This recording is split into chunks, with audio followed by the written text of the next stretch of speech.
নমস্কার দর্শক বন্ধু, আশা করি সবাই ভালো আছেন। 2025 সাল মঙ্গলের বছর। আমাদের সামনে হস্তরেখা বিচার, জন্মকুণ্ডলী, বাস্তু, বিভিন্ন তত্ত্ব অনুষ্ঠানে আমি ভিডিওর মাধ্যমে দিয়ে থাকি। বাড়িতে বসে সেই সম্পর্কে জেনে নিজেকে জানা এবং শেয়ার করলে অপরকে জানার সুযোগ, এবং প্রত্যেকে আমি যে টুকটাক প্রতিকার দিয়ে থাকি বাড়িতে সে প্রয়োগ করুন, আমরা জীবনে সেইটাই কার্যকরী হবে। এবং জ্যোতিষের কার্য হলো কি, ঈশ্বর 50 দিয়েছে, 50 তাকে গাইডলাইন দেওয়া, কীভাবে সে উঠবে, এটা তার মেন ভূমিকা। প্রত্যেকের ক্ষেত্রে বলি যে আমাদের যে ভাবনা চিন্তা, আমাদের যে ভ্রমণ, সেখান থেকে উৎপত্তি হয়। 24 ঘন্টা 7 ঘন্টা আমরা সেখানে রেস্ট থাকি। তার মানে আমাদের ব্রেনটে যে সিনেমা আছে সেখান থেকে সে চিন্তা ভাবনা সৃষ্টি হয়। তো বাস্তব যদি আমাদের সঠিক থাকে, চিন্তা হবে সঠিক, সিদ্ধান্ত হবে সঠিক, মানে ভুল ডিরেকশন নেওয়া, ভুল পথে পরিচালিত হওয়া আপনার ক্ষেত্রে ঘটতেই থাকবে। আমাদের বাস্তবে আজ যে বিষয় তুলে ধরবো, জন্মকুণ্ডলীর কিছু তথ্য বা নিজের ডেট অফ বার্থ নেই, তারা সহজভাবে তার হাতে করতালের মধ্যে জানতে পারবে তার অন্ধকারের জীবন না আলোকিত জীবন। সবচেয়ে মূল সর্বকাজে বাধা জীবনটা অন্ধকার হয়ে যাওয়া, সব কিছুতে কিছু নেই। মূল কারণকে এই 9টি গ্রহর সবচেয়ে মূল কারণ হলো রবি, যাকে বলা হয় সূর্য। যদি কোনো জাতিকার হাতে সূর্য রেখা না থাকে, জীবন তার অন্ধকার হবে। অন্ধকার বলতে কি? অন্ধকার হলো শনি। সূর্য আমরা রাশিচক্রে যে ঘরে বসে থাকে তার বিপরীত সপ্তমভাবে শনি উচ্চস্থ থাকে, কিন্তু সেটা কোথায়? মেষ রাশি ঘরে রবি উচ্চস্থ থাকে, আর তুলা রাশিতে শনি উচ্চস্থ থাকে। যদি কোনো ছকে থেকে যায় তার জীবন এমনিতে অন্ধকার বলা হয়। 1 নম্বর পয়েন্ট, শনি মেষের ঘরে নিচস্থ আর রবি হচ্ছে কি তুলার ঘরে নিচস্থ। শনি তুলার ঘরে উচ্চস্থ আর মেষের ঘরে নিচস্থ, মানে বিপরীত হয়। পিতা পুত্র, মানে একজন আলোকিত একজন অন্ধকার। কিন্তু প্রত্যেকটা গ্রহ, 9টা গ্রহর যে শক্তি, মূল শক্তির কারণ হলো রবি। যদি রবি তার তেজ প্রত্যেকটা গ্রহের উপরে না ফেলে, সেই গ্রহ কোনো শক্তি থাকে না, শক্তিহীন। আবার বেশি তেজ হলে সেই গ্রহ দগ্ধ, মানে পুড়ে যায়। তেমনই রবির পাশে যে কোনো গ্রহ খুব কাছাকাছি আসলে, 3-4 ডিগ্রির মধ্যে আসলে সেই গ্রহ দগ্ধ হয়ে যায়। আর রবি যদি না থাকে, জীবন অন্ধকার সৃষ্টি হয়। রবির 1 নাম হলো সবিতা, সূর্য, নারায়ণ। রামচন্দ্রের জন্ম সূর্য বংশে, সীতাদেবীর জন্ম চন্দ্র বংশে। গল্পটা অনেক বড়, রামায়ণ কাহিনী। তাই রামচন্দ্র কিন্তু পিতৃ দোষ পেয়েছিল, কারণ পিতা যদি কোনো ভুল করে সন্তানের তা বহন করতে হয়। এখনকার যুগে তার প্রমাণ, আপনার পিতা কয়েক কোটি টাকা ঋণ করতে হয়ে গেছে সরকারের ঘরে, তার সন্তান কিন্তু সেই ঋণটা ভুগবে, শোধ করতে হবে।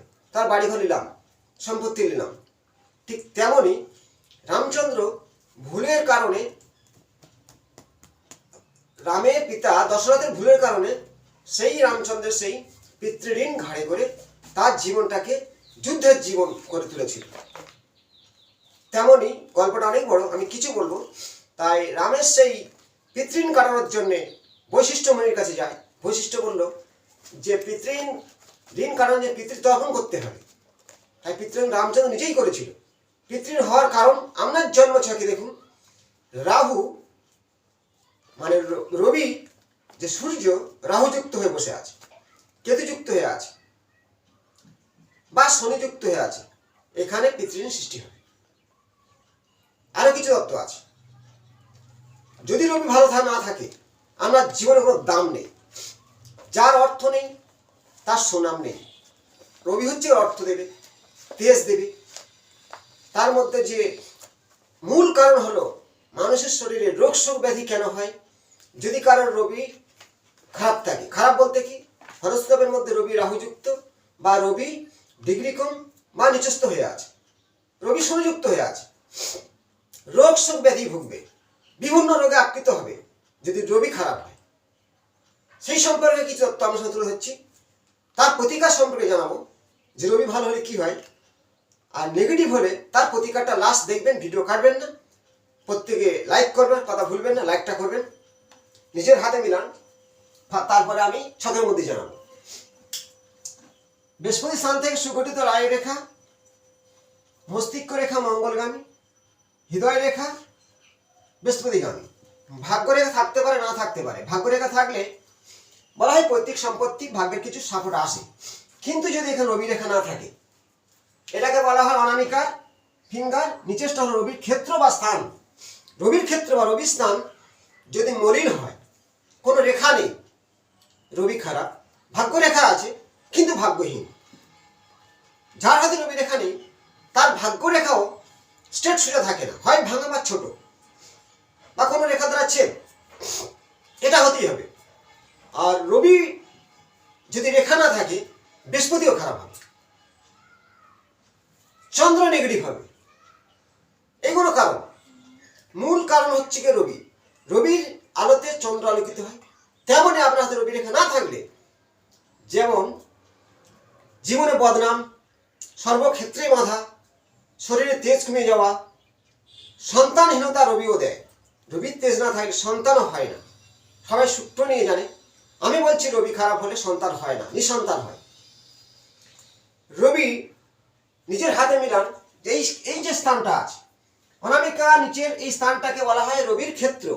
এইখানে কোনো অশুভ চিহ্ন, অশুভ চিহ্ন বলতে কি, তিল চিহ্ন, জপ চিহ্ন, ক্রস চিহ্ন বা আড়ে রেখা বা বলয় রেখা যদি থাকে, বা কিছু আড়ে রেখা এইভাবে, আপনার রবি অবশ্যই নেগেটিভ।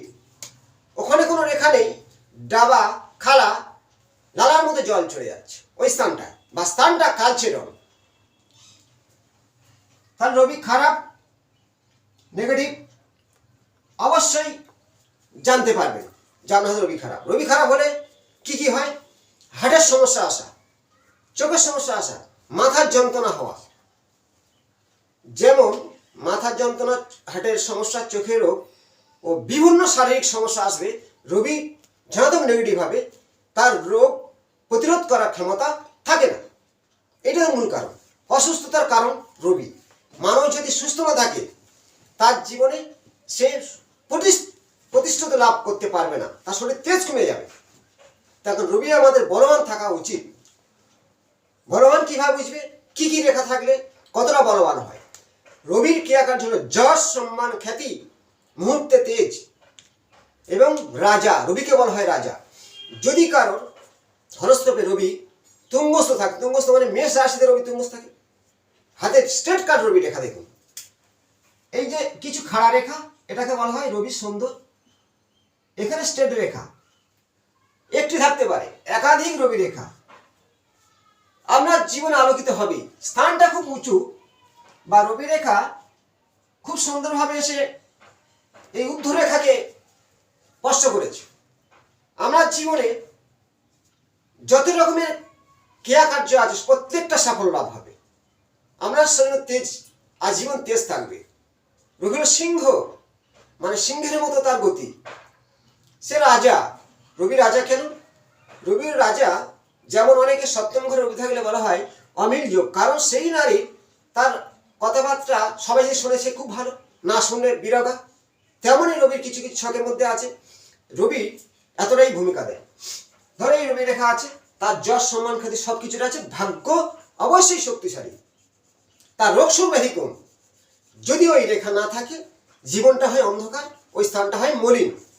এবার এই রেখা থাকতেও কিছু রেখা তাই কেটে দিয়েছে, এইভাবে আড়ে রেখা ছেদ আছে, এটাকে বলা হয় ভুবন রবি রেখা। এই রবি রেখা থেকে কোনো লাভ নেই, এই ধরনের বুঝতে হবে। এবার রবির ক্ষেত্রে দেখো, এই যে রবি স্থানটাকে ভালো করে ফলো করবে। সুগঠিত উঁচু স্থানটা, সুগঠিত উঁচু, ঠিক রবি স্থানে এই ধরনের যদি মিন চিহ্ন থেকে যায়, মিন আমরা জীবনে খুব সুন্দর, যদি মিন চিহ্ন একটি থাকে, আমরা জীবনে যশ, সম্মান, খ্যাতি, উচ্চ র্যাঙ্কে প্রতিষ্ঠা লাভ করবেন এবং বহুত অর্থের মালিক। রবি হচ্ছে সবকিছু, সৃষ্টির মূল, যেটা মিন চিহ্ন থাকে। রবির ক্ষেত্রে যদি ত্রিশূল চিহ্ন থাকে বা চতুর্ভুজ চিহ্ন থাকে, এর যে কোনো একটি থাকলে আপনি রাজা, বা এগুলো নেই একাধিক রবি রেখা আছে, আপনার জীবনে বলা হয় রাজযোগ পাওনা, রাজযোগ। ভালো রবি থাকলে সে জাতক হয় ভালো এমএলএ, এমপি, মন্ত্রী। রবি ছাড়া হয় না, রবি ছাড়া মেডিকেল সায়েন্সে পড়তে পারে না, আর অন্য ঘর যুক্ত থাকতে পারে, কিন্তু রবি ভূমিকা মেন, রবিটাই এতটাই গুরুত্বপূর্ণ। এবার দেখুন হরস্কোপের মধ্যে, কুণ্ডলীর মধ্যে মেষের ঘরে রবি উচ্চস্থ, তুলা রাশির ঘরে রবি নিচস্থ। এবারে রবি রাহুযুক্ত যদি ঘর অনুযায়ী ফলদান করবে, রবির সাথে রাহু আছে, ধরুন 9 নম্বর ঘরে, আমার ভাগ্যের প্রতি বারবার বাধা সৃষ্টি হবে।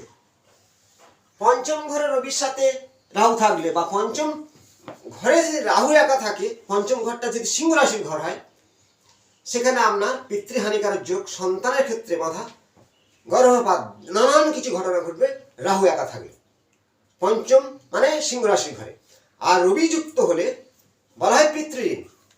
যেমন রবি ও রাহু, রবি ও রাহু একত্রে বসে আছে, পিতৃঋণ বলা হয়।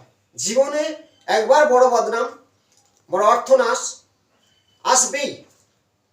রবির সাথে কেতু যুক্ত আছে, উচ্চ র্যাঙ্ক থেকে মানে পতন হবে।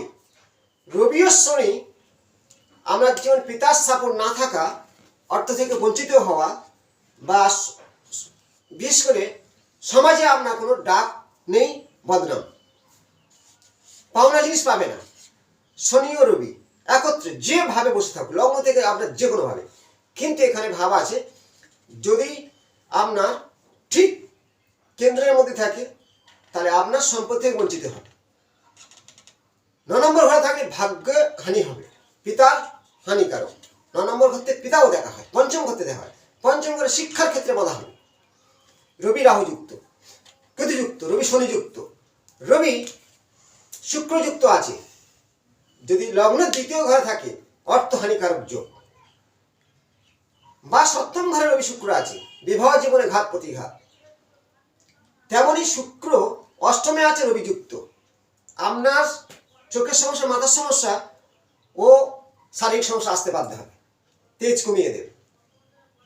এবং শুক্র রবি খুব কাছাকাছি থাকলে দারিদ্রতা সৃষ্টি হবে। তাহলে আপনার যদি এই ধরনের কোনো সমস্যা থেকেই যায়, তার প্রতিকার সম্পর্কে আমি একটা ভালো প্রতিকার দিচ্ছি, করবেন। যদি আপনার দেখছেন বারবার সম্মানহানি হচ্ছে, সর্বক্ষেত্রে বাধা সৃষ্টি হচ্ছে, চাকরি প্রাপ্তি হচ্ছে না, কি করবেন? পিতাকে ভালো করে সেবা করুন, পিতৃ সেবা করতে হবে। যদি পিতা মারা যায়, তর্পণ করতে হবে। শুধু চুনি পড়লে হবে না, বিল্লমূল পড়লে শুধু হবে না। রামচন্দ্র কেন হলো পিতৃতর্পণ করা, পিতাকে ভক্তি করা। আপনার রবি সাপোর্ট আসবেই, 1 নম্বর পয়েন্ট। 2 নম্বর পয়েন্ট, আপনার চালচলনটা, রবি হলো সিংহ মানে যে রাজা, রাজার মতো চালচলন, সৌন্দর্যভাবে চলতে হবে। আপনার মধ্যে এই তেজটা আনতে হবে। একটু তামার ঘটিতে লাল ফুল, অখণ্ড আতপ চাল, একটু মধু দিয়ে এই মন্ত্র জপ করবেন। ওম হ্রিং ঘৃণী সূর্যায় নমঃ, ওম হ্রিং ঘৃণী সূর্যায় নমঃ। এই মন্ত্র জপ করে সূর্যদেবকে অর্ঘ্য দিন। প্রত্যেকটা দিন ব্রহ্ম মুহূর্তে করলে আরো ভালো। রবিবার দিনকে নিরামিষ খাবেন, লাল রঙের ড্রেস ধারণ করবেন। আপনার জীবনে রবি পাহাড়পুর হবে, নেগেটিভ কাটতে বাধ্য হবে। এবং প্রত্যেকে বলবো, সর্ব কাজে বাধাই থেকে মুক্তি পাবেন। প্রত্যেকে শেয়ার করবেন। পরবর্তী অংশে নতুন কোনো তথ্য নিয়ে আসবো। ভালো থাকুন, নমস্কার।